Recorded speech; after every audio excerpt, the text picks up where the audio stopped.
माया मोह और असुरों का संवाद तथा राजा शतधनु की कथा। श्री पराशर जी बोले, हे मैत्रेय, तदनंतर माया मोह ने देवताओं के साथ जाकर देखा कि असुरगण नर्मदा के तट पर तपस्या में लगे हुए हैं। तब उस मयूर पिच्छधारी दिगंबर और मुंडित केश माया मोह ने असुरों से अति मधुर वाणी में इस प्रकार कहा। माया मोह बोला, हे दैत्यपतिगण, कहिए आप लोग किस उद्देश्य से तपस्या कर रहे हैं? आपको किसी लौकिक फल की इच्छा है या पारलौकिक की? असुरगण बोले, हे महामते, हम लोगों ने पारलौकिक फल की कामना से तपस्या आरंभ की है। इस विषय में तुमको हमसे क्या कहना है? माया मोह बोला, यदि आप लोगों को मुक्ति की इच्छा है तो जैसा मैं कहता हूं वैसा करो। आप लोग मुक्ति के खुले द्वार रूप इस धर्म का आदर कीजिए। ये धर्म मुक्ति में परमोपयोगी है। इससे श्रेष्ठ अन्य कोई धर्म नहीं है। इसका अनुष्ठान करने से आप लोग स्वर्ग अथवा मुक्ति जिसकी कामना करेंगे प्राप्त कर लेंगे। आप सब लोग महाबलवान हैं, अतः इस धर्म का आदर कीजिए। श्री पराशर जी बोले, इस प्रकार नाना प्रकार की युक्तियों से अतिरंजित वाक्यों द्वारा माया मोह ने दैत्यगण को वैदिक मार्ग से भ्रष्ट कर दिया। ये धर्म युक्त है और ये धर्म विरुद्ध है। ये सत है और ये असत है। ये मुक्ति कारक है और इससे मुक्ति नहीं होती। ये आत्यंतिक परमार्थ है और ये परमार्थ नहीं है। ये कर्तव्य है और ये अकर्तव्य है। ये ऐसा नहीं है और ये स्पष्ट ऐसा ही है। ये दिगंबरों का धर्म है और ये सांबरों का धर्म है। हे द्विज, ऐसे अनेक प्रकार के अनंत वादों को दिखलाकर माया मोह ने उन दैत्यों को स्वधर्म से च्युत कर दिया। माया मोह ने दैत्यों से कहा कि आप लोग इस महाधर्म को अहर्त अर्थात इसका आदर कीजिए। अतः इस धर्म का अवलंबन करने से वे आहर्त कहलाए। माया मोह ने असुरगण को त्रयी धर्म से विमुख कर दिया और वे मोहग्रस्त हो गए तथा पीछे उन्होंने अन्य दैत्यों को भी इसी धर्म में प्रवृत्त किया। उन्होंने दूसरे दैत्यों को, दूसरों ने तीसरों को, तीसरों ने चौथों को तथा उन्होंने औरों को इसी धर्म में प्रवृत्त किया। इस प्रकार थोड़े ही दिनों में दैत्यगण ने वेद त्रयी का प्रायः त्याग कर दिया। तदनंतर जितेंद्रिय माया मोह ने रक्त वस्त्र धारण कर अनन्यान्य असुरों के पास जा उनसे मृदु, अल्प और मधुर शब्दों में कहा, हे असुरगण, यदि तुम लोगों को स्वर्ग अथवा मोक्ष की इच्छा है तो पशु हिंसा आदि दुष्ट कर्मों को त्याग कर बोध प्राप्त करो। यह संपूर्ण जगत विज्ञानमय है, ऐसा जानो। मेरे वाक्यों पर पूर्णतया ध्यान दो। इस विषय में बुद्धजनों का ऐसा ही मत है कि यह संसार अनाधार है, भ्रमजन्य पदार्थों की प्रतीति पर ही स्थिर है तथा रागादि दोषों से दूषित है। इस संसार संकट में जीव अत्यंत भटकता रहा है। इस प्रकार बुद्ध्यत जानो, बुद्ध्यथर्व समझो, बुद्ध्यत जानो आदि शब्दों से बुद्ध धर्म का निर्देश कर माया मोह ने दैत्यों से उनका निज धर्म छुड़ा लिया। माया मोह ने ऐसे नाना प्रकार के युक्त युक्त वाक्य कहे जिससे उन दैत्यगण ने त्रयी धर्म को त्याग दिया। उन दैत्यगण ने अन्य दैत्यों से तथा उन्होंने अनन्यान्य से ऐसे ही वाक्य कहे। हे मैत्रेय, इस प्रकार उन्होंने श्रुति स्मृति विहित अपने परम धर्म को त्याग दिया। हे द्विज, मोहकारी माया मोह ने और भी अनेकानेक दैत्यों को भिन्न भिन्न प्रकार के विविध पाषंडों से मोहित कर दिया। इस प्रकार थोड़े ही समय में माया मोह के द्वारा मोहित होकर असुरगण ने वैदिक धर्म की बातचीत करना भी छोड़ दिया। हे द्विज, उनमें से कोई वेदों की, कोई देवताओं की, कोई याज्ञिक कर्म कलापों की तथा कोई ब्राह्मणों की निंदा करने लगे। वे कहने लगे, हिंसा से भी धर्म होता है। ये बात किसी प्रकार युक्ति संगत नहीं है। अग्नि में हवि जलाने से फल होगा, ये भी बच्चों की सी बात है। अनेकों यज्ञों के द्वारा देवत्व लाभ करके यदि इंद्र को शमी आदि काष्ठ का ही भोजन करना पड़ता है तो इससे तो पत्ते खाने वाला पशु ही अच्छा है। यदि यज्ञ में बलि किए गए पशुओं को स्वर्ग की प्राप्ति होती है तो यजमान अपने पिता को ही क्यों न मार डालता? यदि किसी अन्य पुरुष के भोजन करने से भी किसी पुरुष की तृप्ति हो सकती है तो विदेश की यात्रा के समय खाद्य पदार्थ ले जाने का परिश्रम करने की क्या आवश्यकता है? पुत्रगण घर पर ही श्राद्ध कर दिया करें। अतः ये समझकर कि यह श्राद्धादि कर्मकांड लोगों की अंधश्रद्धा ही है, इसके प्रति उपेक्षा करनी चाहिए और अपने श्रेय साधन के लिए जो कुछ मैंने कहा है उसमें रुचि करनी चाहिए। हे असुरगण, श्रुति आदि आप तो वाक्य कुछ आकाश से नहीं गिरा करते। हम, तुम और अन्य सबको भी युक्ति युक्त वाक्यों को ग्रहण कर लेना चाहिए। श्री पराशर जी बोले, इस प्रकार अनेक युक्तियों से माया मोह ने दैत्यों को विचलित कर दिया, जिससे उनमें से किसी को भी वेदत्रयी में रुचि नहीं रही। इस प्रकार दैत्यों के विपरीत मार्ग में प्रवृत्त हो जाने पर देवगण खूब तैयारी करके उनके पास युद्ध के लिए उपस्थित हुए। हे द्विज, तब देवता और असुरों में पुनः संग्राम छिड़ा। उनमें सन्मार्ग विरोधी दैत्यगण देवताओं द्वारा मारे गए। हे द्विज, पहले दैत्यों के पास जो स्वधर्म रूप कवच था उसी से उनकी रक्षा हुई थी। अब की बार उसके नष्ट हो जाने से वे भी नष्ट हो गए। हे मैत्रेय, उस समय से जो लोग माया मोह द्वारा प्रवर्तित मार्ग का अवलंबन करने वाले हुए वे नग्न कहलाए, क्योंकि उन्होंने वेदत्रयी रूप वस्त्र को त्याग दिया था। ब्रह्मचारी, गृहस्थ, वानप्रस्थ और सन्यासी, ये 4 ही आश्रमी हैं। इनके अतिरिक्त 5वां आश्रमी और कोई नहीं है। हे मैत्रेय, जो पुरुष गृहस्थाश्रम को छोड़ने के अनंतर वानप्रस्थ या सन्यासी नहीं होता वो पापी भी नग्न ही है। हे विप्र, सामर्थ्य रहते हुए भी जो विहित कर्म नहीं करता वो उसी दिन से पतित हो जाता है और उस एक दिन रात में ही उसके संपूर्ण नित्य कर्मों का क्षय हो जाता है। हे मैत्रेय, आपत्ति काल को छोड़कर और किसी समय एक पक्ष तक नित्य कर्म का त्याग करने वाला पुरुष महान प्रायश्चित से ही शुद्ध हो सकता है। जो पुरुष 1 वर्ष तक नित्य क्रिया नहीं करता उस पर दृष्टि पड़ जाने से साधु पुरुष को सदा सूर्य का दर्शन करना चाहिए। हे महामते, ऐसे पुरुष का स्पर्श होने पर वस्त्र सहित स्नान करने से शुद्धि हो सकती है और उस पापात्मा की शुद्धि तो किसी भी प्रकार नहीं हो सकती। जिस मनुष्य के घर से देवगण, ऋषिगण, पितृगण और भूतगण बिना पूजित हुए निश्वास छोड़ते अन्यत्र चले जाते हैं, लोक में उससे बढ़कर और कोई पापी नहीं है। हे द्विज, ऐसे पुरुषों के साथ 1 वर्ष तक संभाषण, कुशल प्रश्न और उठने बैठने से मनुष्य उसी के समान पापात्मा हो जाता है। जिसका शरीर अथवा ग्रह देवता आदि के निश्वास से निहित है उसके साथ अपने ग्रह, आसन और वस्त्र आदि को न मिलावे। जो पुरुष उसके घर में भोजन करता है, उसका आसन ग्रहण करता है अथवा उसके साथ एक ही शैया पर शयन करता है वो शीघ्र ही उसी के समान हो जाता है। जो मनुष्य देवता, पितर, भूतगण और अतिथियों का पूजन किए बिना स्वयं भोजन करता है वो पापमय भोजन करता है, उसकी शुभ गति नहीं हो सकती। जो ब्राह्मणादि वर्ण स्वधर्म को छोड़कर परधर्मों में प्रवृत्त होते हैं अथवा हीन वृत्ति का अवलंबन करते हैं वे नग्न कहलाते हैं। हे मैत्रेय, जिस स्थान में चारों वर्णों का अत्यंत मिश्रण हो उसमें रहने से पुरुष की साधु वृत्तियों का क्षय हो जाता है।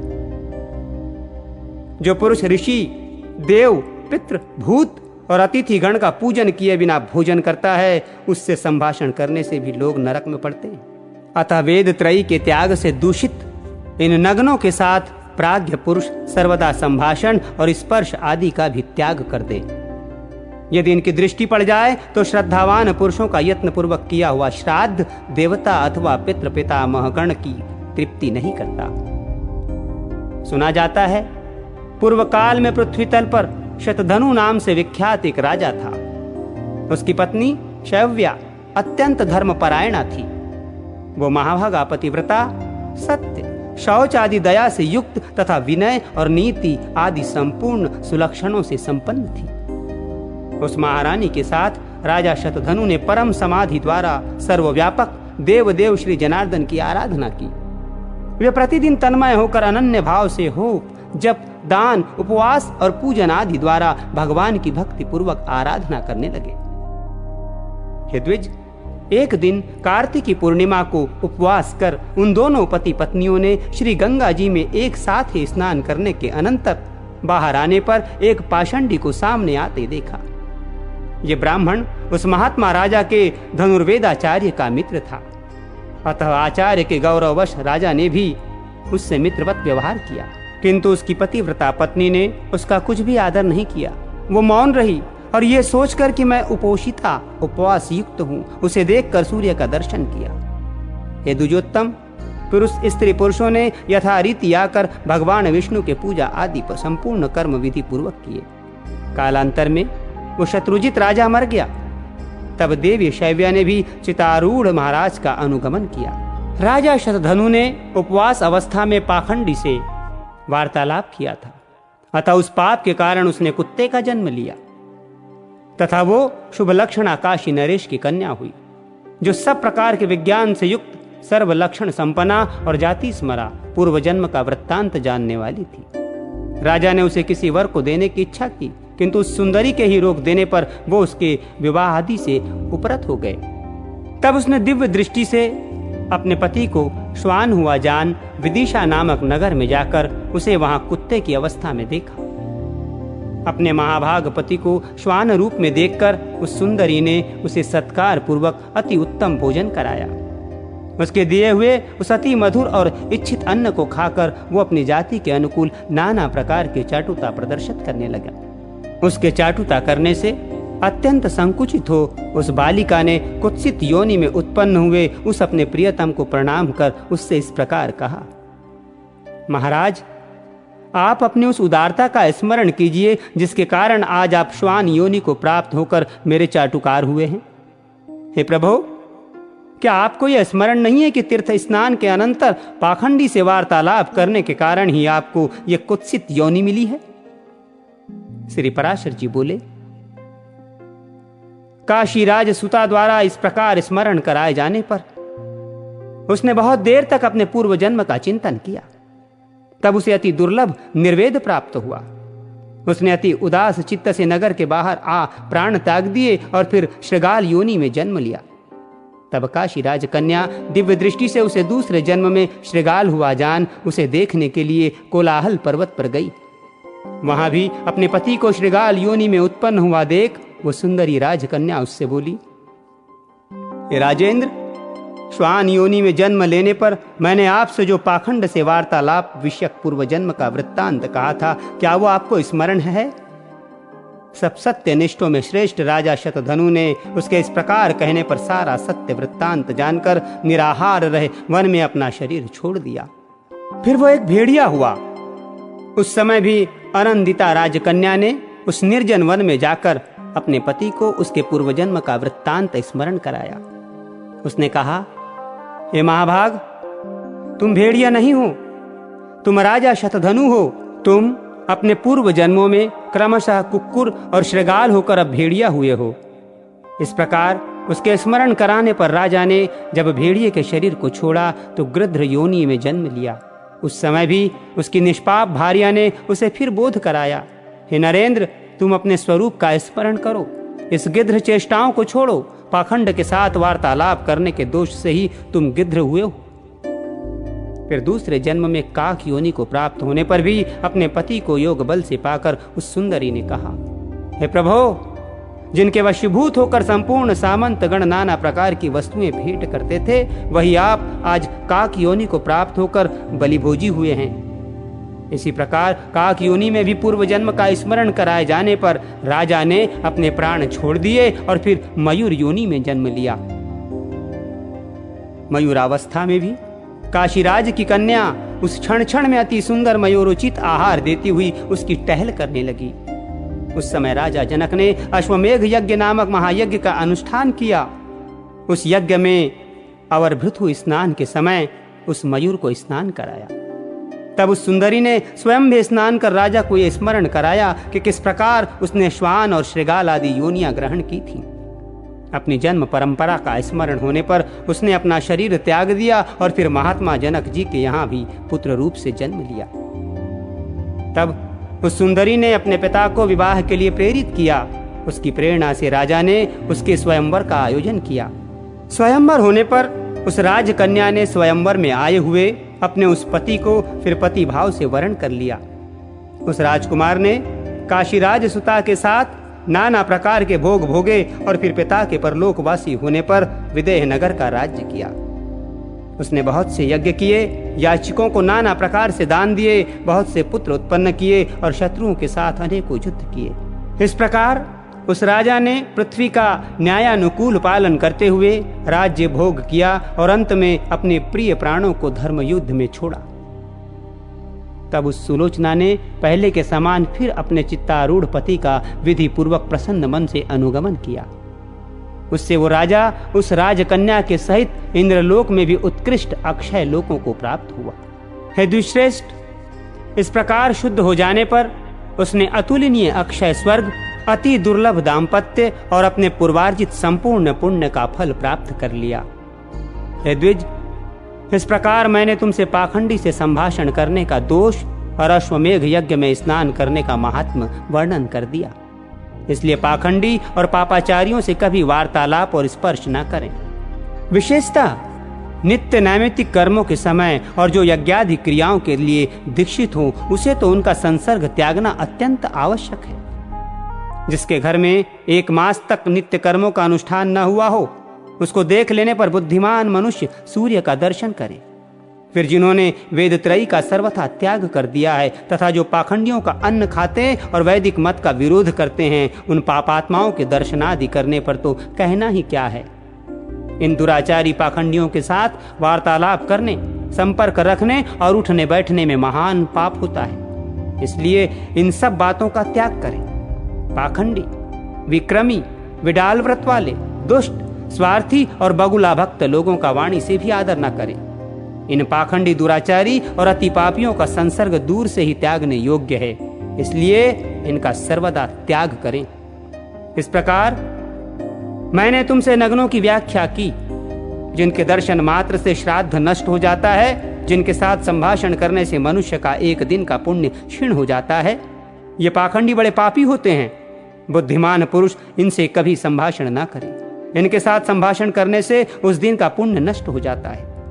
जो बिना कारण ही जटा धारण करते अथवा मुंड मुड़ाते हैं, देवता, अतिथि आदि को भोजन कराए बिना स्वयं ही भोजन कर लेते हैं, सब प्रकार से शौचहीन हैं तथा जलदान और पितृपिंड आदि से भी बहिष्कृत हैं, उन लोगों से वार्तालाप करने में भी लोग नरक में जाते हैं।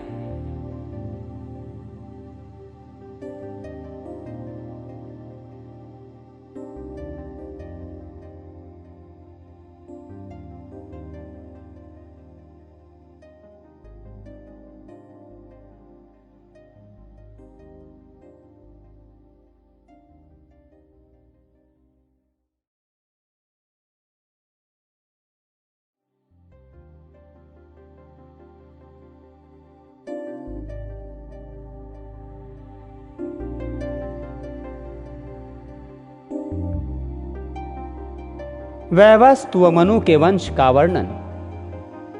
श्री मैत्रेय जी बोले, हे भगवान, सत्कर्म में प्रवृत्त रहने वाले पुरुषों को जो करने चाहिए, उन संपूर्ण नित्य नैमित्तिक कर्मों का आपने वर्णन कर दिया। हे गुरु, आपने वर्ण धर्म और आश्रम धर्मों की व्याख्या भी कर दी। अब मुझे राजवंशों का विवरण सुनने की इच्छा है, अतः उनका वर्णन कीजिए। श्री पराशर जी बोले, हे मैत्रेय, अब तुम अनेकों यज्ञकर्ता, शूरवीर और धैर्यशाली भूपालों से सुशोभित इस मनुवंश का वर्णन सुनो, जिसके आदि पुरुष श्री ब्रह्मा जी हैं। हे मैत्रेय, अपने वंश के संपूर्ण पापों को नष्ट करने के लिए इस वंश परंपरा की कथा का क्रमशः श्रवण करो। उसका विवरण इस प्रकार है। सकल संसार के आदि कारण भगवान विष्णु हैं। वे अनादि और ऋक् साम यजुर स्वरूप हैं। उन ब्रह्म स्वरूप भगवान विष्णु के मूर्त रूप ब्रह्मांड में हिरण्य गर्भ भगवान ब्रह्मा जी सबसे पहले प्रकट हुए। ब्रह्मा जी के दाएं अंगूठे से दक्ष प्रजापति हुए, दक्ष से अदिति हुई तथा अदिति से विवस्वान और विवस्वान से मनु का जन्म हुआ। मनु के इक्ष्वाकु, नृग, दृष्ट, शर्याति, नरिष्यंत, प्रांशु, नाभाग, दिष्ट, करुष और पृषभ्र नामक 10 पुत्र हुए। मनु ने पुत्र की इच्छा से मित्रावरुण नामक 2 देवताओं के यज्ञ का अनुष्ठान किया, किंतु होता के विपरीत संकल्प से यज्ञ में विपर्यय हो जाने से उनके इला नाम की कन्या हुई। मैत्रेय, मित्रावरुण की कृपा से वो इला ही मनु का सुद्युम्न नामक पुत्र हुई। फिर महादेव जी के कोप प्रयुक्त शाप से वो स्त्री होकर चंद्रमा के बुध के आश्रम के निकट घूमने लगी। बुध ने अनुरक्त होकर उस स्त्री से पुरुरवा नामक पुत्र उत्पन्न किया। पुरुरवा के जन्म के अनंतर भी परमर्षिगण ने सुदुन्म को पुरुषत्व लाभ की आकांक्षा से कृतुमय, ऋग्यजुः सामाथवर्मय, सर्ववेदमय, मनोमय, ज्ञानमय, अन्नमय और परमार्थ अकिंचनमय भगवान यज्ञ पुरुष का यथावत यजन किया। तब उनकी कृपा से इला फिर भी सुदुम्न हो गई। उस सुदुम्न के भी उत्कल, गय और विनत नामक 3 पुत्र हुए। पहले स्त्री होने के कारण सुदुम्न को राज्याधिकार प्राप्त नहीं हुआ। वशिष्ठ जी के कहने से उनके पिता ने उन्हें प्रतिष्ठान नामक नगर दे दिया था, वही उन्होंने पुरुरवा को दिया। पुरुरवा की संतान संपूर्ण दिशाओं में फैले हुए क्षत्रिय गण थे। मनु का पृषर्भ नामक पुत्र गुरु की गौ का वध करने के कारण शूद्र हो गया। मनु का पुत्र करुष था। करुष से कारुष नामक महाबली और पराक्रमी क्षत्रिय गण उत्पन्न हुए। दिष्ट का पुत्र नाभाग वैश्य हो गया था। उससे बलबंधन नाम का पुत्र हुआ। बलबंधन से महान कीर्तिमान वत्सप्रीति, वत्सप्रीति से प्रांशु और प्रांशु से प्रजापति नामक इकलौता पुत्र हुआ। प्रजापति से खनित्र, खनित्र से चाक्षुष तथा चाक्षुष से अति बल पराक्रम संपन्न विंश हुआ।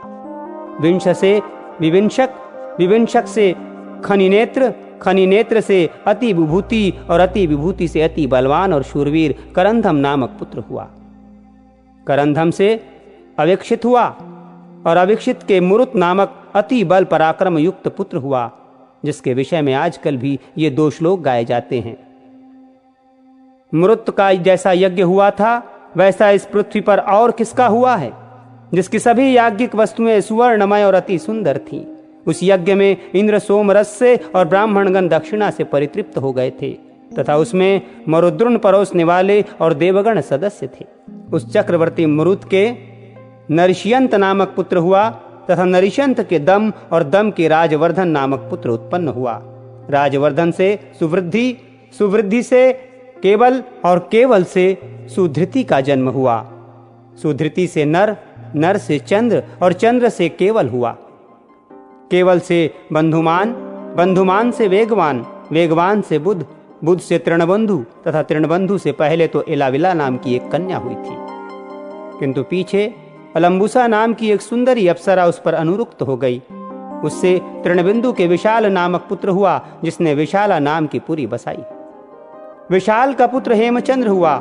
हेमचंद्र का चंद्र, चंद्र का धुर्माक्ष, धुर्माक्ष का संजय, संजय का सहदेव और सहदेव का पुत्र कृक्षाश्व हुआ। कृक्षाश्व से सोमदत्त नामक पुत्र हुआ, जिसने 100 अश्वमेघ यज्ञ किए थे। उससे जन्मजय हुआ और जन्मदेव से सुमुति का जन्म हुआ। ये सब विशाल वंशीय राजा हुए। इनके विषय में ये श्लोक प्रसिद्ध है। तृणबंधु के प्रसाद से विशाल वंशीय समस्त राजा लोग दीर्घायु, महात्मा, वीर्यवान और अति धर्मपरायण हुए। मनुपुत्र शर्याति के सुकन्या नाम वाली एक कन्या हुई, जिसका विवाह च्यवन ऋषि के साथ हुआ था। शर्याति के आर्नत नामक एक परम धार्मिक पुत्र हुआ। आर्नत के रेवत नाम का पुत्र हुआ, जिसने कुश स्थली नाम की पुरी में रहकर आनर्त देश का राज्य भोग किया।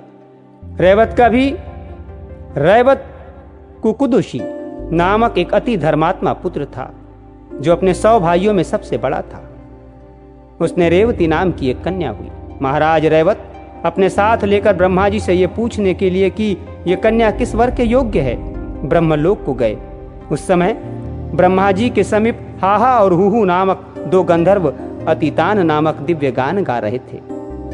वहां गान संबंधी चित्रा, दक्षिणा और धात्री नामक त्रिमार्ग के परिवर्तन के साथ उनका विलक्षण गान सुनते हुए अनेकों युगों की परिवर्तन काल तक ठहरने पर रैवत को भी केवल एक मुहूर्त ही बीता सा मालूम हुआ।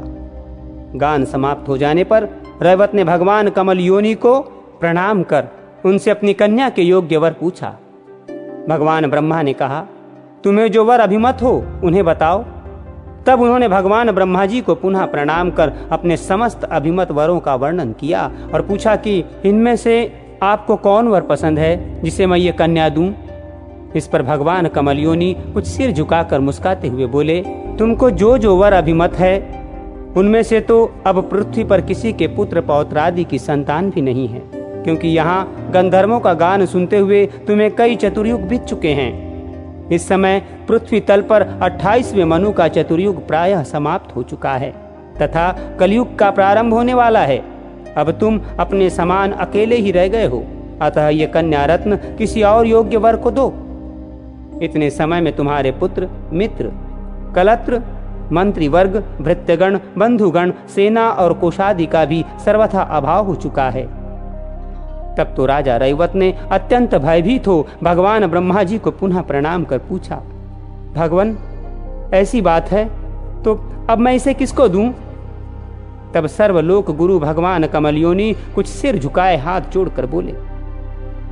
श्री ब्रह्मा जी ने कहा, जिस अजन्मा सर्वमय विधाता परमेश्वर का आदि मध्य अंत स्वरूप स्वभाव और सार हम नहीं जान पाते, कला मुहूर्तादिमय काल भी जिसकी विभूति के परिणाम का कारण नहीं हो सकता, जिसका जन्म और मरण नहीं होता, जो सनातन और सर्वदा एक रूप है तथा जो नाम तथा रूप से रहित है, जिस अच्युत की कृपा से मैं प्रजा का उत्पत्ति करता हूँ, जिसके क्रोध से उत्पन्न हुआ रुद्र सृष्टि का अंत करता है तथा जिस परमात्मा से मध्य में जगत स्थितिकारी विष्णु रूप पुरुष का प्रादुर्भाव हुआ है, जो अजन्मा मेरा रूप धारण कर संसार की रचना करता है, स्थिति के समय जो पुरुष रूप है तथा जो रुद्र रूप से संपूर्ण विश्व का ग्रास कर जाता है एवं अनंत रूप से संपूर्ण जगत को धारण करता है, जो अव्ययात्मा पाक के लिए अग्नि रूप हो जाता है, पृथ्वी रूप से संपूर्ण लोकों को धारण करता है,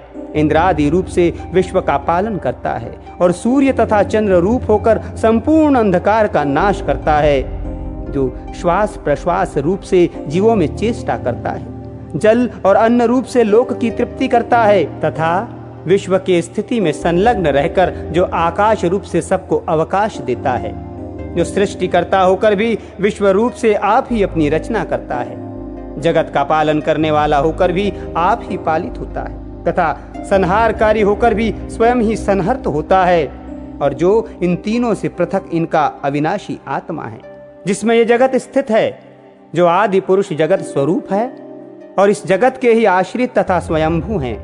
हे नृपते, संपूर्ण भूतों का उद्भव स्थान वो विष्णु धरातल में अपने अंश से अवतीर्ण हुआ है। हे राजन, पूर्व काल में तुम्हारी जो अमरावती के समान कुशस्थली नाम की पुरी थी, वह अब द्वारकापुरी हो गई है। वहीं वे बलदेव नामक भगवान विष्णु के अंश विराजमान है। हे नरेंद्र, तुम ये कन्या उस माया मानव श्री बलदेव जी को पत्नी रूप से दो। ये बलदेव जी संसार में अति प्रशंसनीय हैं और तुम्हारी कन्या भी स्त्रियों में रत्न स्वरूपा है, अतः इनका योग सर्वथा उपयुक्त है। श्री पराशर जी बोले, भगवान ब्रह्मा जी के ऐसा कहने पर प्रजापति रैवत पृथ्वी तल पर आए तो देखा कि सभी मनुष्य छोटे छोटे कुरूप, अल्प तेजोमय, अल्प वीर्य तथा विवेकहीन हो गए हैं। अतुल बुद्धि महाराज रैवत ने अपनी कुशास्थली नाम की पुरी और ही प्रकार की देखी तथा स्फटिक पर्वत के समान जिनका वक्ष स्थल है, उस भगवान हलायुध को अपनी कन्या दे दी। भगवान बलदेव जी ने उसे बहुत ऊंची देखकर अपने हल के अग्रभाग से दबाकर नीची कर ली। तब रेवती भी तत्कालीन अन्य स्त्रियों के समान छोटे शरीर की हो गई। तदनंतर बलराम जी ने महाराज रैवत की कन्या रेवती से विधि पूर्वक विवाह किया तथा राजा भी कन्यादान करने के अनंतर एकाग्र चित्त से तपस्या करने के लिए हिमालय पर चले गए।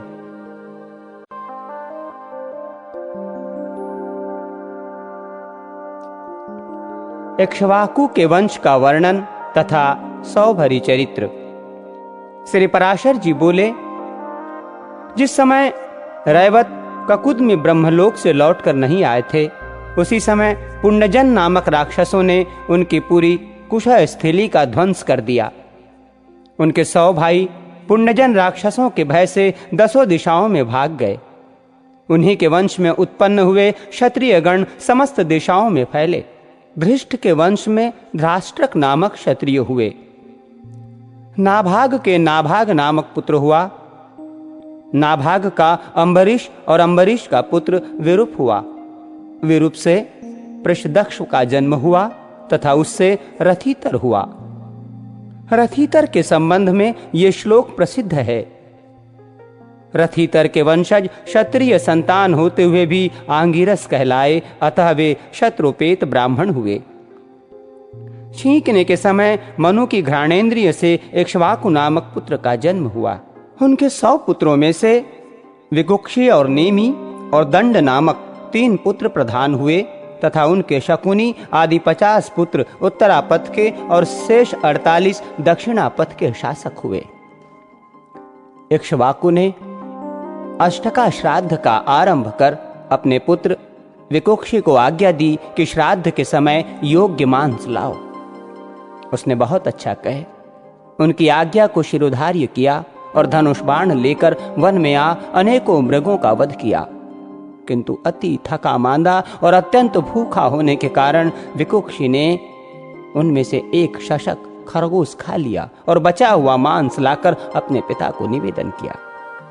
उस मांस का प्रोक्षण करने के लिए प्रार्थना किए जाने पर इक्ष्वाकु के कुल पुरोहित वशिष्ठ जी ने कहा, इस अपवित्र मांस की क्या आवश्यकता है? तुम्हारे दुरात्मा पुत्र ने इसे भ्रष्ट कर दिया है, क्योंकि उसने इसमें से एक शशक खा लिया है। गुरु के ऐसा कहने पर तभी से विकुक्षी का नाम शशाद पड़ा और पिता ने उसको त्याग दिया। पिता के मरने के अनंतर उसने इस पृथ्वी का धर्मानुसार शासन किया। उस शशाद के पुरंजय नामक पुत्र हुआ। पुरंजय का भी ये एक दूसरा नाम पड़ा। पूर्व काल में त्रेता युग में एक बार अति भीषण देवासुर संग्राम हुआ। उसमें महाबलवान दैत्यगण से पराजित हुए देवताओं ने भगवान विष्णु की आराधना की। तब आदि अंत शून्य अशेष जगतपति पालक श्री नारायण ने देवताओं से प्रसन्न होकर कहा, आप लोगों का जो कुछ अभिष्ट है वो मैंने जान लिया है।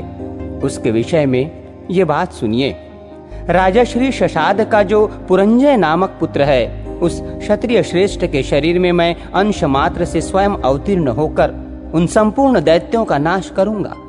अतः तुम लोग पुरंजय को दैत्यों के वध के लिए तैयार करो। ये सुनकर देवताओं ने विष्णु भगवान को प्रणाम किया और पुरंजय के पास आकर उससे कहा, हे क्षत्रिय श्रेष्ठ, हम लोग चाहते हैं कि अपने शत्रुओं के वध में प्रवृत्त हम लोगों की आप सहायता करें।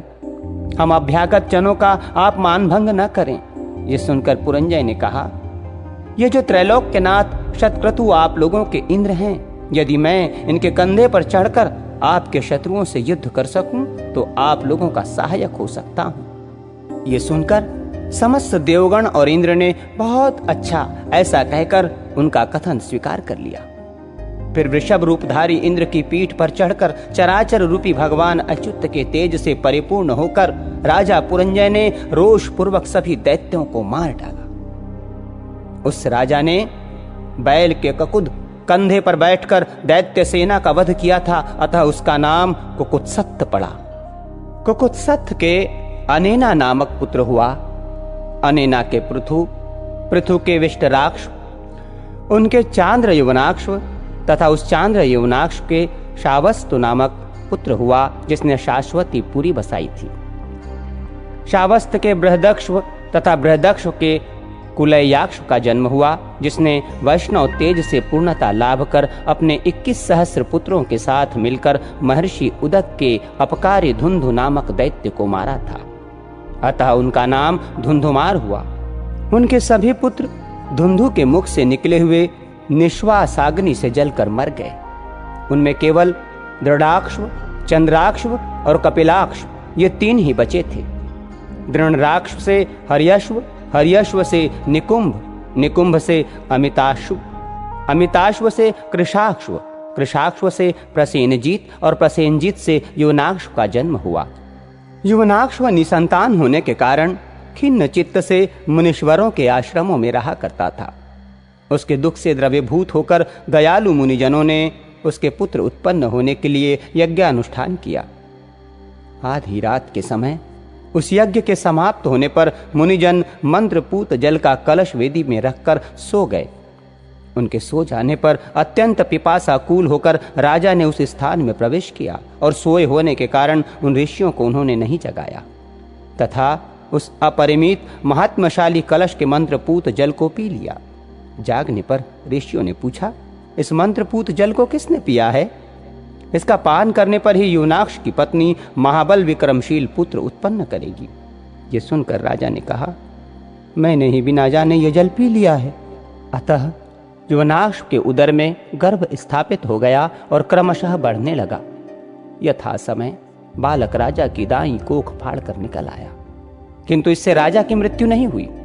उसके जन्म लेने पर मुनियों ने कहा, यह बालक क्या पान करके जीवित रहेगा?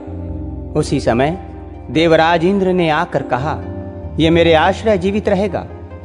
अतः उसका नाम मानधाता हुआ। देवेंद्र ने उसके मुख में अपनी तर्जनी अंगूठे के पास की अंगुली दे दी और वो उसे पीने लगा। उस अमृतमयी अंगुली का आस्वादन करने से वो एक ही दिन में बढ़ गया। तभी से चक्रवर्ती मानधाता सप्तद्वीपा पृथ्वी का राज्य भोगने लगा। इसके विषय में यह श्लोक कहा जाता है, जहां से सूर्य उदय होता है और जहां अस्त होता है वो सभी क्षेत्र युवनाक्ष के पुत्र मानधाता का है। मानधाता ने शतबिंदु की पुत्री बिंदुमती से विवाह किया और उसके पुरुकुत्स, अम्बरीश और मुचुकंद नामक 3 पुत्र उत्पन्न हुए तथा उसी बिंदुमती से उनके 50 कन्याएं हुई। उसी समय बृहवृक्ष सौभरी नामक महर्षि ने 12 वर्ष तक जल में निवास किया। उस जल में संबद नामक एक बहुत सी संतानों वाला और अति दीर्घकाय मत्स्यराज था। उसके पुत्र पौत्र और दौहित्र आदि उसके आगे पीछे तथा इधर उधर पक्ष, पुच्छ और शिर के ऊपर घूमते हुए अति आनंदित होकर रात दिन उसी के साथ क्रीड़ा करते रहते थे तथा वो भी अपनी संतान के सुकोमल स्पर्श से अत्यंत हर्षयुक्त होकर उन मुनीश्वर के देखते देखते अपने पुत्र, पौत्र और दौहित्र आदि के साथ अहर्निश क्रीड़ा करता रहता था। इस प्रकार जल में स्थित सौभरी ऋषि ने एकाग्रता रूप समाधि को छोड़कर रात दिन उस मत्स्य राज की अपने पुत्र, पौत्र और दौहित्र आदि के साथ अति रमणीय क्रीड़ाओं को देखकर विचार किया, अहो ये धन्य है जो ऐसी अनिष्ट योनि में उत्पन्न होकर भी अपने इस पुत्र, पौत्र और दौहित्र आदि के साथ निरंतर रमण करता हुआ हमारे हृदय में डाह उत्पन्न करता है। हम भी इसी प्रकार अपने पुत्रादि के साथ अति ललित क्रीड़ाएं करेंगे। ऐसी अभिलाषा करते हुए वे उस जल के भीतर से निकलकर आए और संतानार्थ गृहस्थाश्रम में प्रवेश करने की कामना से कन्या ग्रहण करने के लिए राजा मानधता के पास आए। मुनिवर का आगमन सुन राजा ने उठकर अर्धदानादि से उनका भली प्रकार पूजन किया। तदनंतर सौभरी मुनि ने आसन ग्रहण करके राजा से कहा।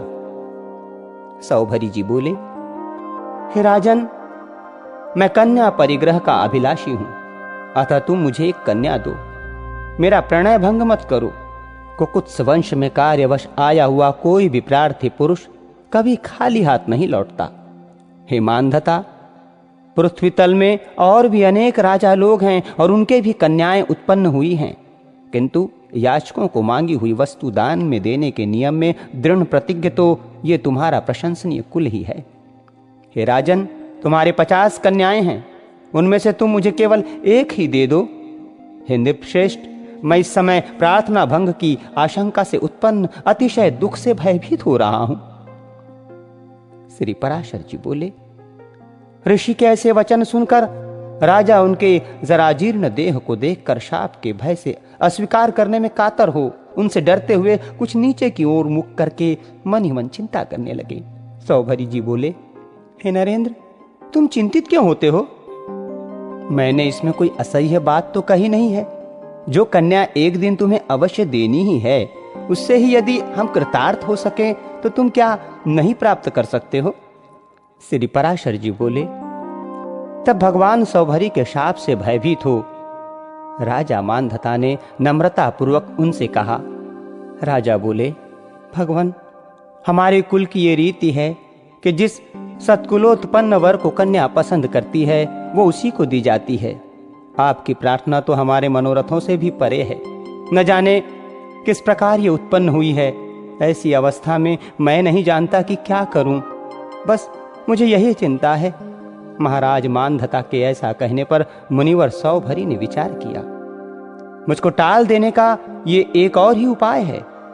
ये बूढ़ा है, प्रौढ़ा स्त्रियां भी इसे पसंद नहीं कर सकती, फिर कन्याओं की तो बात ही क्या है। ऐसा सोचकर ही राजा ने ये बात कही है। अच्छा, ऐसा ही सही, मैं भी ऐसा ही उपाय करूंगा। ये सब सोचकर उन्होंने मानधता से कहा, यदि ऐसी बात है तो कन्याओं के अंतःपुर रक्षक नपुंसक को वहां मेरा प्रवेश कराने के लिए आज्ञा दो। यदि कोई कन्या ही मेरी इच्छा करेगी तो ही मैं स्त्री ग्रहण करूंगा, नहीं तो इस ढलती अवस्था में मुझे इस व्यर्थ उद्योग का कोई प्रयोजन नहीं है। ऐसा कहकर वे मौन हो गए। तब मुनि के शाप की आशंका से मानधता ने कन्याओं के अंतःपुर रक्षक को आज्ञा दे दी।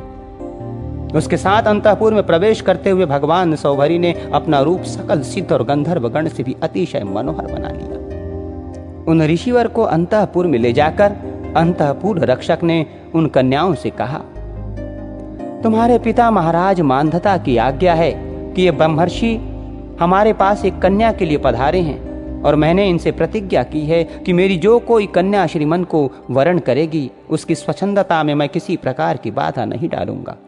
ये सुनकर उन सभी कन्याओं ने युद्धपति गजराज का वरण करने वाली हथनियों के समान अनुराग और आनंद पूर्वक अकेली मैं ही वरण करती हूँ ऐसा कहते हुए उन्हें वरण कर लिया।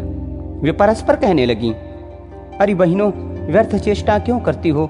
मैं इनका वरण करती हूँ, ये तुम्हारे अनुरूप है भी नहीं। विधाता ने ही मेरा भर्ता और मुझे इनकी भारिया बनाया है, अतः तुम शांत हो जाओ। अंतःपुर में आते ही सबसे पहले मैंने ही इन्हें वरण किया था, तुम क्यों मरी जाती हो? इस प्रकार मैंने वरण किया है, पहले मैंने वरण किया है, ऐसा कह कहकर उन राजकन्याओं में उनके लिए बड़ा कलह मच गया। जब उन समस्त कन्याओं ने अतिशय अनुरागवश उन अनिंद कीर्ति मुनिवर को वरण कर लिया तो कन्या रक्षक ने नम्रता पूर्वक राजा से संपूर्ण वृत्तांत ज्यों का त्यों कह सुनाया। श्री पराशर जी बोले, ये जानकर राजा ने ये क्या कहता है, ये कैसे हुआ, मैं क्या करूं, मैंने क्यों उन्हें अंदर जाने के लिए कहा था? इस प्रकार सोचते हुए अत्यंत व्याकुल चित्त से इच्छा न होते हुए भी जैसे तैसे अपने वचन का पालन किया और अपने अनुरूप विवाह संस्कार के समाप्त होने पर महर्षि सौभरी उन समस्त कन्याओं को अपने आश्रम पर ले गए।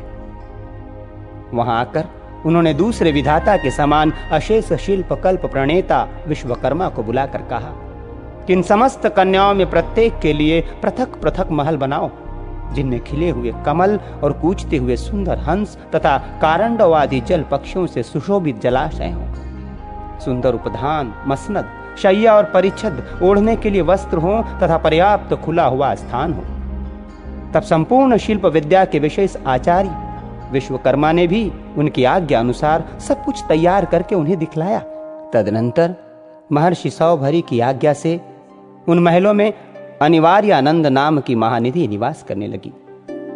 तब तो उन संपूर्ण महलों में नाना प्रकार के भक्ष, भोज्य और लेह आदि सामग्रियों से वे राजकन्याएं आए हुए अतिथियों और अपने अनुगत भृत्य वर्गों को तृप्त करने लगी।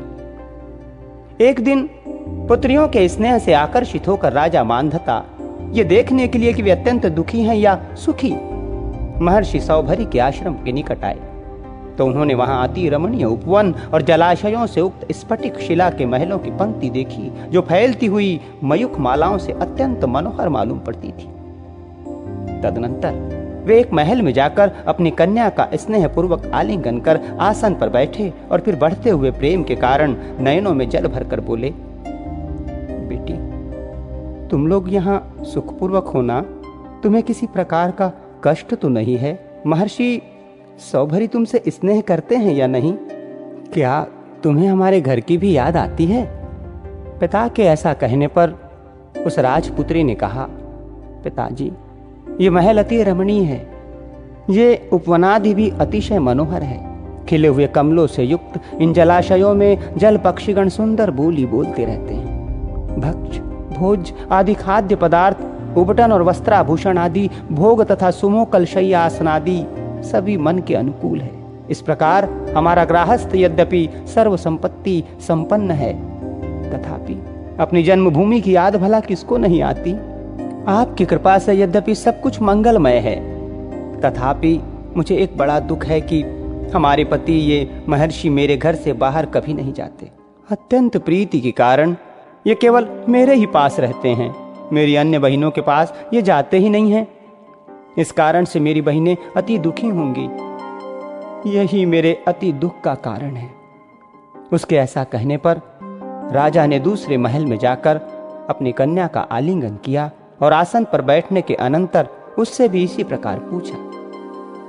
उसने भी उसी प्रकार महल आदि संपूर्ण उपभोगों के सुख का वर्णन किया और कहा कि अतिशय प्रीति के कारण महर्षि केवल मेरे ही पास रहते हैं और किसी बहन के पास जाते नहीं।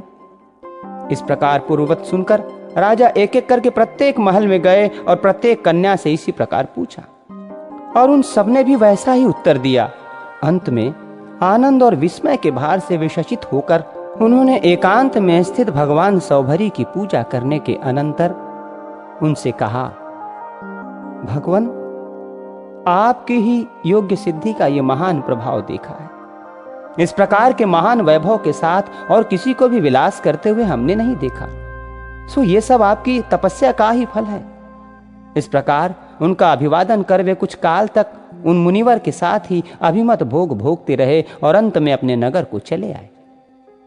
काल क्रम से उन राजकन्याओं से सौभरी मुनि के 150 पुत्र हुए। इस प्रकार दिन दिन स्नेह का प्रसार होने से उनका हृदय अतिशय ममतामय हो गया। वे सोचने लगे, क्या ये मेरे पुत्र मधुर बोली से बोलेंगे, अपने पांवों से चलेंगे, क्या ये युवावस्था को प्राप्त होंगे? उस समय क्या मैं इन्हें सपत्नीक देख सकूंगा? फिर क्या इनके पुत्र होंगे और मैं इन्हें अपने पुत्र पौत्रों से युक्त देखूंगा? इस प्रकार काल क्रम से दिनानुदिन बढ़ते हुए इन मनोरथों की उपेक्षा कर वे सोचने लगे, अहो मेरे मोह का कैसा विस्तार है। इन मनोरथों की तो हजारों लाखों वर्षों में भी समाप्ति नहीं हो सकती। उनमें से यदि कुछ पूर्ण भी हो जाते हैं तो उनके स्थान पर अन्य नए मनोरथों की उत्पत्ति हो जाती है। मेरे पुत्र पैरों से चलने लगे, फिर वे युवा हुए, उनका विवाह हुआ तथा उनके संतानें हुई। ये सब तो मैं देख चुका हूं, किंतु अब मेरा चित्त उन पौत्रों के पुत्र जन्मों को भी देखना चाहता है। यदि उनका जन्म भी मैंने देख लिया तो फिर मेरे चित्त में दूसरा मनोरथ उठेगा, और यदि वो भी पूरा हो गया तो अन्य मनोरथों की उत्पत्ति को ही कौन रोक सकता है। मैंने अब भली प्रकार समझ लिया है कि मृत्यु पर्यंत मनोरथों का अंत तो होना ही नहीं है, और जिस चित्त में मनोरथों की आसक्ति होती है वो कभी परमार्थ में लग नहीं सकता। अहो मेरी वो समाधि जलवास के साथी मत्स्य के संग से अकस्मात नष्ट हो गई, और उस संग के कारण ही मैंने स्त्री और धन आदि का परिग्रह किया, तथा परिग्रह के कारण ही अब मेरी तृष्णा बढ़ गई है।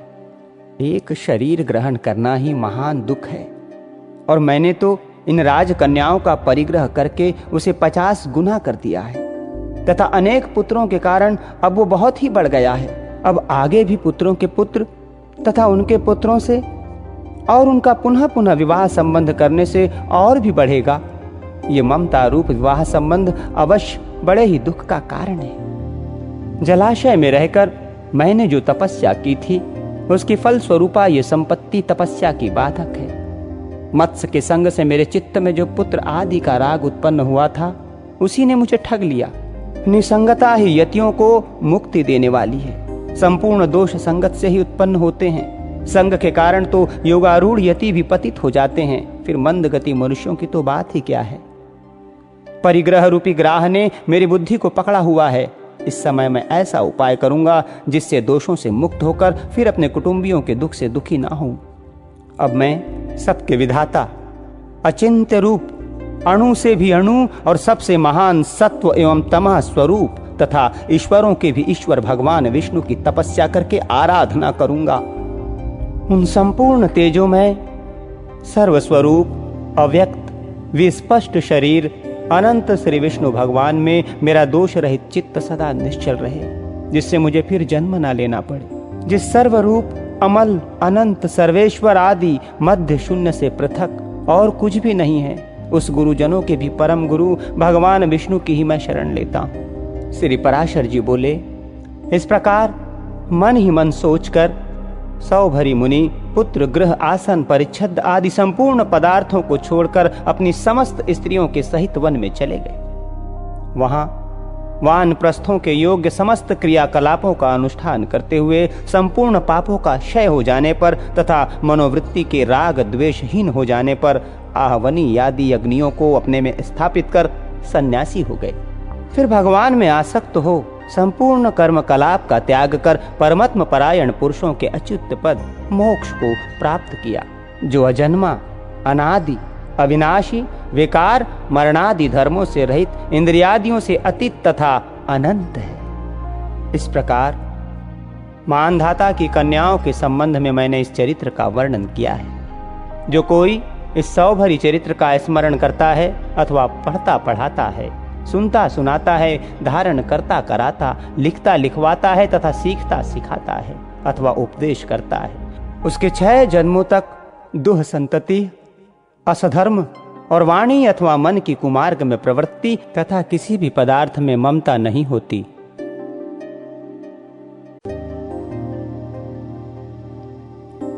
मानधाता की संतति, त्रिशंकु का स्वर्गारोहण तथा सगर की उत्पत्ति और विजय। अब हम मानधाता के पुत्रों की संतान का वर्णन करते हैं। मानधाता के पुत्र अम्बरीश के युवनाक्ष नामक पुत्र हुआ। उससे हारीत हुआ, जिससे अंगिरा गोत्रीय हारीत गण हुए। पूर्व काल में रसातल में मौनेय नामक 6 करोड़ गंधर्व रहते थे। उन्होंने समस्त नागकुलों के प्रधान प्रधान रत्न और अधिकार छीन लिए। गंधर्वों के पराक्रम से अपमानित उन नागेश्वरों द्वारा स्तुति किए जाने पर उसके श्रवण करने से जिनके विकसित कमल सदृश आंखें खुल गई, निद्रा के अंत में जगे हुए उन जलाशायी भगवान सर्वदेवेश्वर को प्रणाम कर उनसे नागगणों ने कहा, भगवान, इन गंधर्वों से उत्पन्न हुआ हमारा भय किस प्रकार शांत होगा? तब आदि अंत रहित भगवान पुरुषोत्तम ने कहा, युवनाक्ष के पुत्र मानधाता का जो ये पुरुकुत्स नामक पुत्र है, उसमें प्रविष्ट होकर मैं उन संपूर्ण दुष्ट गंधर्वों का नाश कर दूंगा। ये सुनकर भगवान जलाशायी को प्रणाम कर समस्त नागाधिपतिगण नागलोक में लौट आए और पुरुकुत्स को लाने के लिए अपनी बहन एवं पुरुकुत्स की भार्या नर्मदा को प्रेरित किया। तदनंतर नर्मदा पुरुकुत्स को रसातल में ले आई। रसातल में पहुंचने पर पुरुकुत्स ने भगवान के तेज से अपने शरीर का बल बढ़ जाने से संपूर्ण गंधर्वों को मार डाला और फिर अपने नगर में लौट आया। उस समय समस्त नागराजों ने नर्मदा को ये वर दिया कि जो कोई तेरा स्मरण करते हुए तेरा नाम लेगा, उसको सर्प विष से कोई भय न होगा। इस विषय में यह श्लोक भी है, नर्मदा को प्रातः काल नमस्कार है और रात्रि काल में भी नर्मदा को नमस्कार है। हे नर्मदे, तुमको बारंबार नमस्कार है, तुम मेरी विष और सर्प से रक्षा करो। इसका उच्चारण करते हुए दिन अथवा रात्रि में किसी समय भी अंधकार में जाने से सर्प नहीं काटता तथा इसका स्मरण करके भोजन करने वाले का खाया हुआ विष भी घातक नहीं होता। पुरुकुत्स को नागपतियों ने यह वर दिया कि तुम्हारी संतान का कभी अंत न होगा। पुरुकुत्स ने नर्मदा से त्रसदस्यु नामक पुत्र उत्पन्न किया। त्रसदस्यु से अनरण्य हुआ, जिसे दिग्विजय के समय रावण ने मारा था। अनरण्य के पुष्द्रक्ष्व, पुष्द्रक्ष्व के हर्यश्व, हर्यश्व के हस्त, हस्त के सुमना, सुमना के त्रिधनवा, त्रिधनवा के त्रयारुणी और त्रयारुणी के सत्यव्रत नामक पुत्र हुआ, जो पीछे त्रिशंकु कहलाया। वो त्रिशंकु चांडाल हो गया था। एक बार 12 वर्ष तक अनावृष्टि रही। उस समय विश्वामित्र मुनि के स्त्री और बाल बच्चों के पोषणार्थ तथा अपनी चांडालता को छुड़ाने के लिए वो गंगा जी के तट पर एक वट के वृक्ष पर प्रतिदिन मृग का मांस बांध आता था। इससे प्रसन्न होकर विश्वामित्र जी ने उसे सदेह स्वर्ग भेज दिया। त्रिशंकु से हरिश्चंद्र, हरिश्चंद्र से रोहिताक्ष, रोहिताक्ष से हरित, हरित से चंक्षु, चंक्षु से विजय और वसुदेव, विजय से रुरुक और रुरुक से वृक का जन्म हुआ। वृक के बाहु नामक पुत्र हुआ जो है और तालजंग आदि क्षत्रियों से पराजित होकर अपने गर्भवती पटरानी सहित वन में चला गया था। पटरानी की सौत ने उसका गर्भ रोकने की इच्छा से उसे विष खिला दिया। उसके प्रभाव से उसका गर्भ 7 वर्ष तक गर्भाशय में ही रहा। अंत में बाहु वृद्धावस्था के कारण और वो मुनि के आश्रम के समीप मर गया।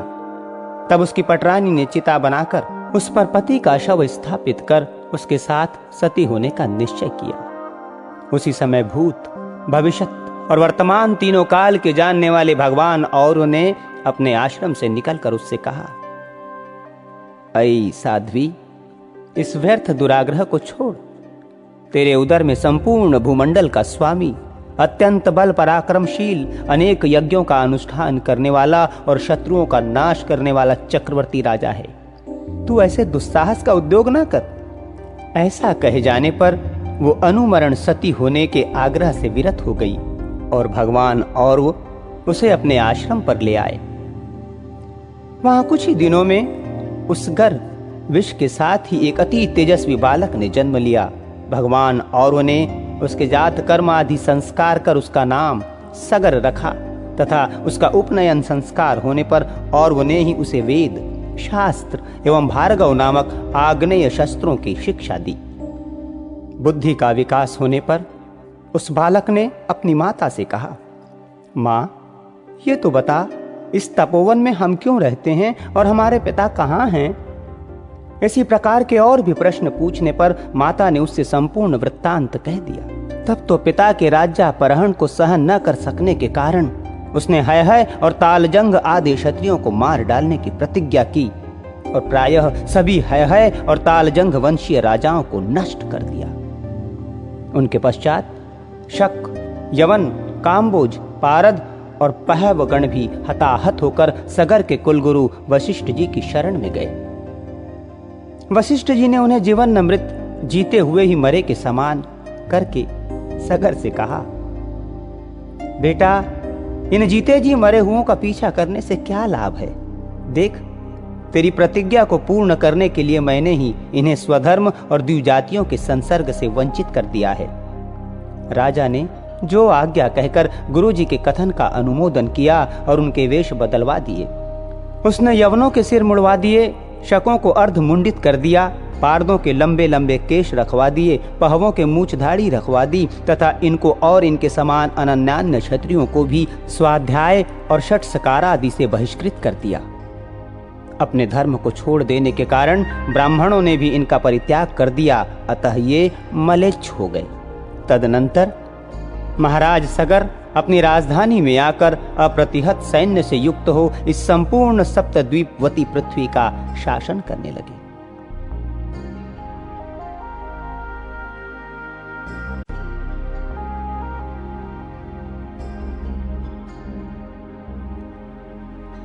सगर, सौदास, खटवांग और भगवान राम के चरित्र का वर्णन। श्री पराशर जी बोले, काश्यप सुता सुमति और विदर्भराज कन्या केशनी ये राजा सगर की 2 स्त्रियां थीं। उनके संतान उत्पत्ति के लिए परम समाधि द्वारा आराधना किए जाने पर भगवान और ने ये वर दिया, एक से वंश की वृद्धि करने वाला एक पुत्र तथा दूसरी से 60,000 पुत्र उत्पन्न होंगे। इनमें जिसको जो अभिष्ट हो वह इच्छा पूर्वक उसी को ग्रहण कर सकती है। उनके ऐसा कहने पर केशनी ने 1 तथा सुमति ने 8,000 पुत्रों का वर मांगा। महर्षि के तथास्तु कहने पर कुछ ही दिनों में केशनी ने वंश को बढ़ाने वाले असमंजस नामक एक पुत्र को जन्म दिया और काश्यप कुमारी सुमति से 8 सहस्र पुत्र उत्पन्न हुए। राजकुमार असमंजस के अंशुमान नामक पुत्र हुआ। यह असमंजस बाल्यावस्था में ही बड़ा दुराचारी था। पिता ने सोचा कि बाल्यावस्था के बीत जाने पर यह बहुत समझदार होगा, किंतु यौवन के बीत जाने पर भी जब उसका आचरण न सुधरा तो पिता ने उसे त्याग दिया। उसके 60,000 पुत्रों ने भी असमंजस के चरित्र का ही अनुकरण किया। तब असमंजस के चरित्र का अनुकरण करने वाले उन सगर पुत्रों द्वारा संसार में यज्ञादि सन्मार्ग का उच्छेद हो जाने पर सकल विद्या निधान अशेष दोषहीन भगवान पुरुषोत्तम के अंशभूत श्री कपिल देव से देवताओं ने प्रणाम करने के अनंतर उनके विषय में कहा, भगवान, राजा सगर के ये सभी पुत्र असमंजस के चरित्र का ही अनुकरण कर रहे हैं। इन सबके असन्मार्ग में प्रवृत्त रहने से संसार की क्या दशा होगी। प्रभु, संसार में दीन जनों की रक्षा के लिए ही आपने ये शरीर ग्रहण किया है, अतः इस घोर आपत्ति से संसार की रक्षा कीजिए। ये सुनकर भगवान कपिल ने कहा, ये सब थोड़े ही दिनों में नष्ट हो जाएंगे। इसी समय सगर ने अश्वमेघ यज्ञ आरंभ किया। उसमें उसके पुत्रों द्वारा सुरक्षित घोड़े को कोई व्यक्ति चुराकर पृथ्वी में घुस गया। तब उस घोड़े के खुरों के चिन्हों का अनुसरण करते हुए उनके पुत्रों में से प्रत्येक ने एक योजन पृथ्वी खोद डाली तथा पाताल में पहुंचकर उन राजकुमारों ने अपने घोड़े को फिरता हुआ देखा। पास ही मेघावरणहीन शरतकाल के सूर्य के समान अपने तेज से संपूर्ण दिशाओं को प्रकाशित करते हुए घोड़े को चुराने वाले परम ऋषि कपिल को सिर झुकाए बैठे देखा। तब वे दुरात्मा अपने अस्त्र शस्त्रों को उठाकर, यही है हमारा अपकारी और यज्ञ में विघ्न डालने वाला, इस घोड़े को चुराने वाले को मारो मारो, ऐसा चिल्लाते हुए उनकी ओर दौड़े। तब भगवान कपिल के कुछ आंख बदल कर देखते ही वे सब अपने ही शरीर से उत्पन्न हुए अग्नि में जलकर नष्ट हो गए। महाराज सगर को जब मालूम हुआ कि घोड़े का अनुसरण करने वाले उसके समस्त पुत्र महर्षि कपिल के तेज से दग्ध हो गए हैं, तो उन्होंने असमंजस के पुत्र अंशुमान को घोड़ा ले आने के लिए नियुक्त किया।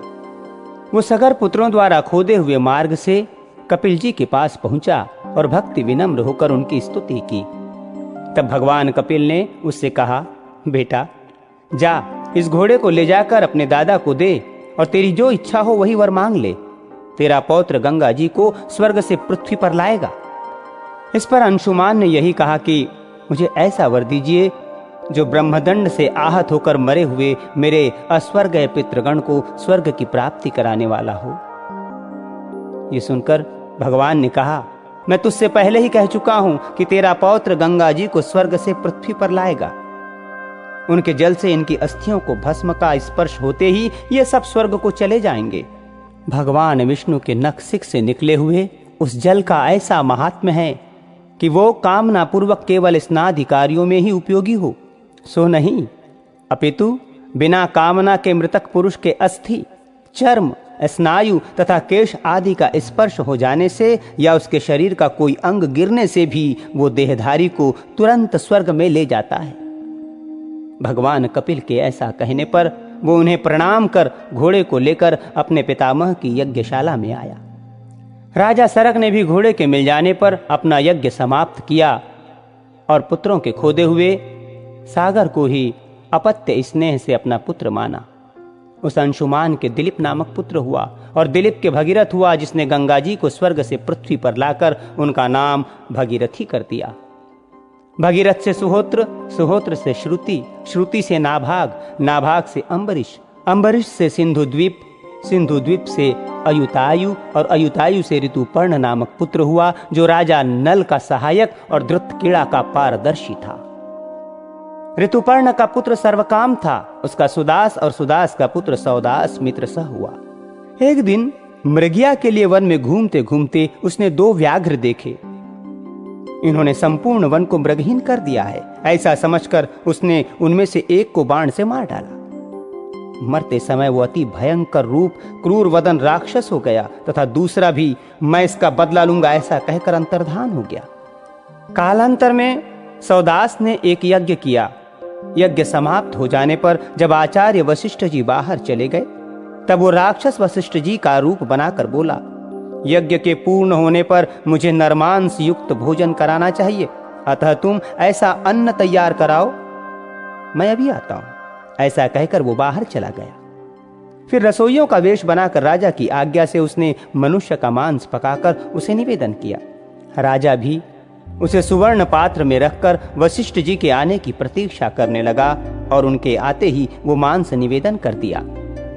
वशिष्ठ जी ने सोचा, अहो, इस राजा की कुटिलता तो देखो, जो ये जानबूझकर भी मुझे खाने के लिए मांस देता है। फिर ये जानने के लिए कि ये किसका है, वे ध्यानस्थ हो गए।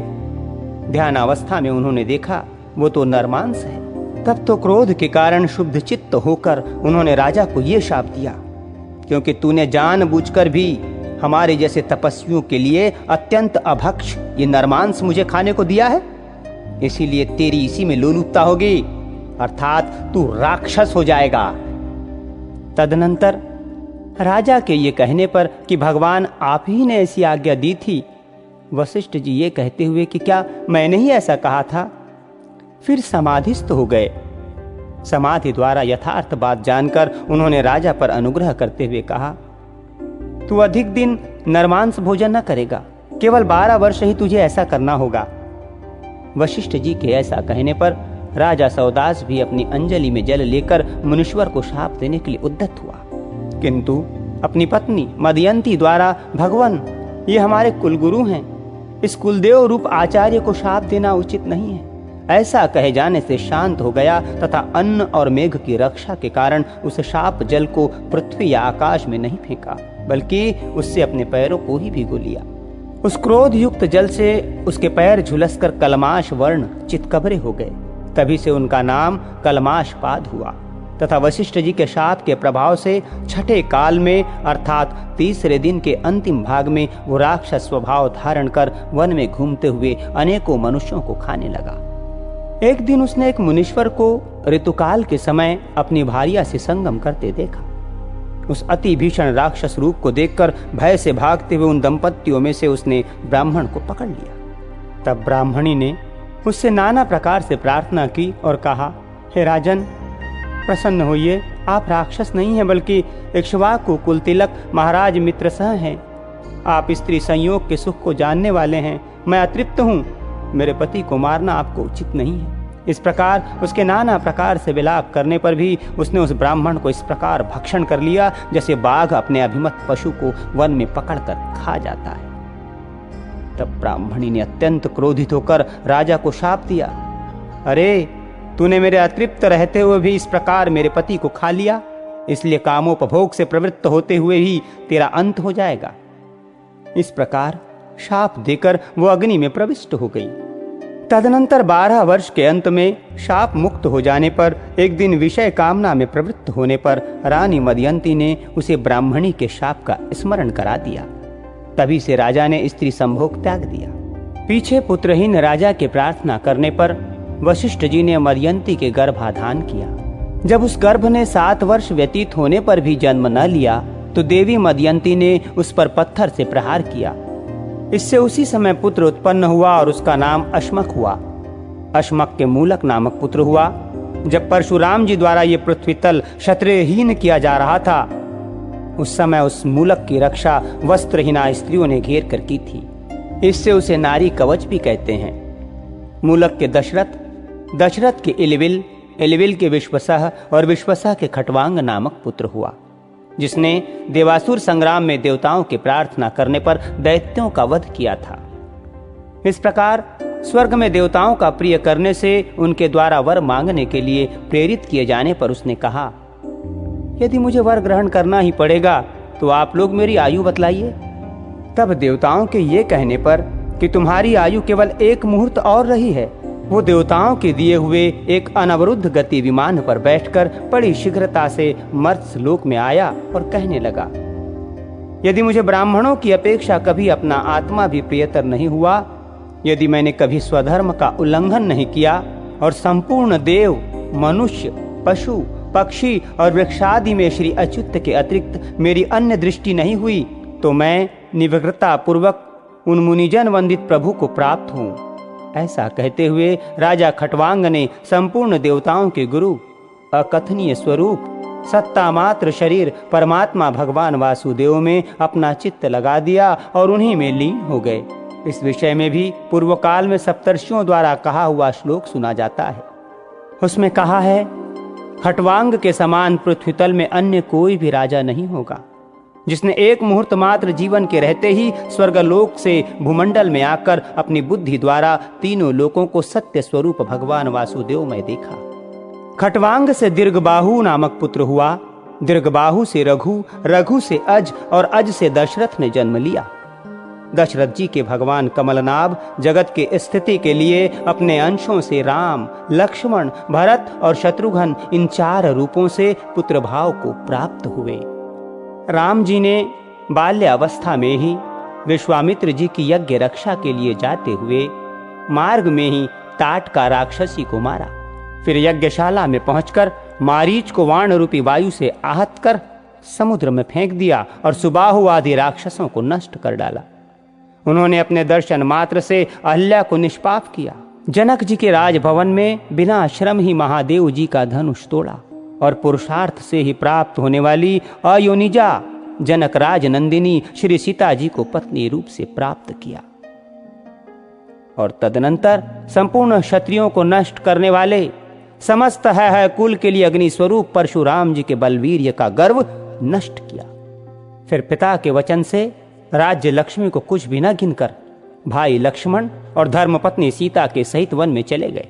वहां विराध, खर, दूषण आदि राक्षस तथा कबंध और वाली का वध किया और समुद्र का पुल बांधकर संपूर्ण राक्षस कुल का विध्वंस किया तथा रावण द्वारा हरी हुई और उसके वध से कलंक ही न होने पर भी अग्नि प्रवेश से शुद्ध हुई समस्त देवगणों से प्रशंसित स्वभाव वाली अपनी भार्या जनकराज कन्या सीता को अयोध्या में ले आए। हे मैत्रेय, उस समय उनके राज्याभिषेक जैसा मंगल हुआ उसका तो 100 वर्ष में भी वर्णन नहीं किया जा सकता। तथापि संक्षेप से सुनो। दशरथ नंदन श्री रामचंद्र जी प्रसन्न वदन लक्ष्मण, भरत, शत्रुघ्न, विभीषण, सुग्रीव, अंगद, जाम्बवान और हनुमान आदि से छत्र चामरादि द्वारा सेवित हो ब्रह्मा, इंद्र, अग्नि, यज्ञ, निऋति, वरुण, वायु, कुबेर और ईशान आदि संपूर्ण देवगण, वशिष्ठ, वामदेव, वाल्मीकि, मार्कंडेय, विश्वामित्र, भरद्वाज और अगस्त्य आदि मुनिजन तथा ऋक्, यजुः, साम और अथर्व वेदों से स्तुति किए जाते हुए तथा नृत्य, गीत, वाद्य आदि संपूर्ण मंगला सामग्रियों सहित वीणा, वेणु, मृदंग, भेरी, पटह, शंख, काहल और गोमुख आदि बाजों के घोष के साथ समस्त राजाओं के मध्य में संपूर्ण लोकों की रक्षा के लिए विधि पूर्वक अभिषिक्त हुए।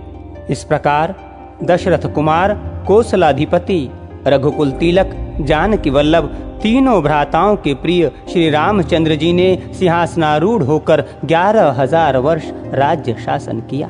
भरत जी ने भी गंधर्व लोक को जीतने के लिए जाकर युद्ध में 3 करोड़ गंधर्वों का वध किया और शत्रुघ्न जी ने भी अतुलित बलशाली महापराक्रमी मधुपुत्र लवण राक्षस का संहार किया और मथुरा नामक नगर की स्थापना की।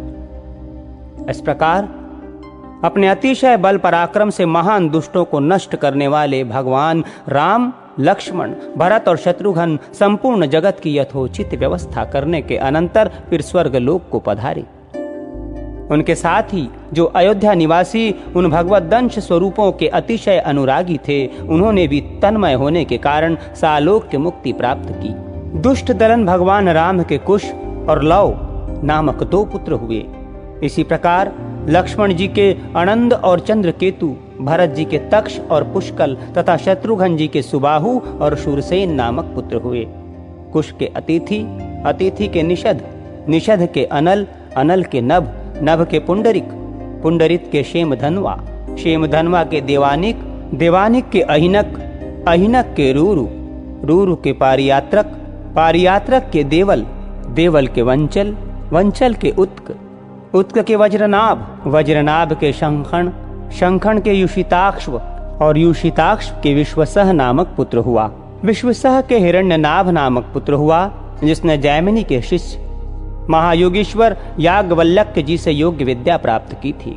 हिरण्यनाभ का पुत्र पुष्य था, उसका ध्रुव संधि, ध्रुव संधि का सुदर्शन, सुदर्शन का अग्निवर्ण, अग्निवर्ण का शीघ्रग तथा शीघ्रग का पुत्र मरु हुआ, जो इस समय भी योगाभ्यास में तत्पर हुआ कलाप ग्राम में स्थित है। आगामी युग में ये सूर्य वंशीय क्षत्रियों का प्रवर्तक होगा। मरु का पुत्र पशुश्रुत, पशुश्रुत का सुसंधि, सुसंधि का अमर्ष, अमर्ष का सहस्वान, सहस्वान का विश्वभव तथा विश्वभव का पुत्र बृहदुल हुआ, जिसको भारतीय युद्ध में अर्जुन के पुत्र अभिमन्यु ने मारा था। इस प्रकार मैंने ये इक्ष्वाकु कुल के प्रधान प्रधान राजाओं का वर्णन किया। इनका चरित्र सुनने से मनुष्य सकल पापों से मुक्त हो जाता है।